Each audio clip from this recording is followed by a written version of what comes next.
The Hezbollah rockets on Sunday reached deeper into Israel than at any time since the war between Israel and Hamas began almost a year ago. Although most were shot down, schools all over northern Israel closed and hospitals in northern Israel moved underground. One 17-year-old was killed when he lost control of the car he was driving during a rocket siren. Hezbollah said the rocket fire was aimed at the Ramat David air base near the northern city of Haifa. Several homes were damaged as residents hid in shelters. We didn't think it would reach us here. Who is waiting for it? Who wants it? No one, certainly not us. It's hard, really hard. It's not easy. We have the holidays ahead of us. Who knows what will happen? With God's help, maybe it will get better. In Lebanon, thousands attended the funeral of Ibrahim Akil, killed by Israel in a targeted airstrike Friday in Beirut. Hezbollah Deputy Chief Naim Qassem said attacks on Israel will continue.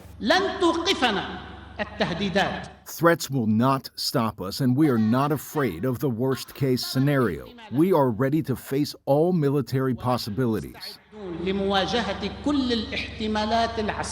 Israeli analysts say that Hezbollah has suffered a severe blow in the past week, starting when thousands of pagers exploded in a complex operation attributed to Israel. It was a damage that made a lot of confusion and damaged the command and control of Hezbollah as an organization, it's really difficult to have an organizational conduct of an army, and this is what is Hezbollah, when you don't have how to communicate, and 3,000 of your commanders or military operatives basically cannot function. At the same time, she said that Hezbollah still has significant capabilities and tens of thousands of rockets.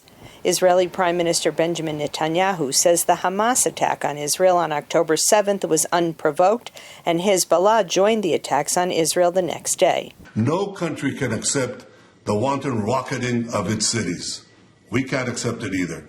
We will take whatever action is necessary to restore security and to bring our people safe back to their homes. Israeli analysts say that so far both Israel and Hezbollah have held back from a total war. Israel has not hit Lebanese infrastructure such as power plants, and Hezbollah has not fired on central Israel. Giora Island, a former national security advisor, says that what happens next is up to Iran, which controls Hezbollah. And the Iranians will tell them stop the war only if there is some kind of international pressure, American, French, and others, for the benefits of all of us.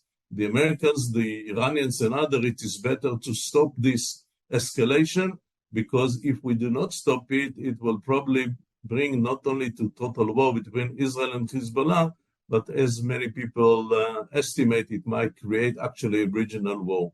Israel remains on high alert for further Hezbollah attacks. Schools in northern Israel will remain closed, and hospitals continue to operate underground. Linda Gradstein, VOA News, Jerusalem.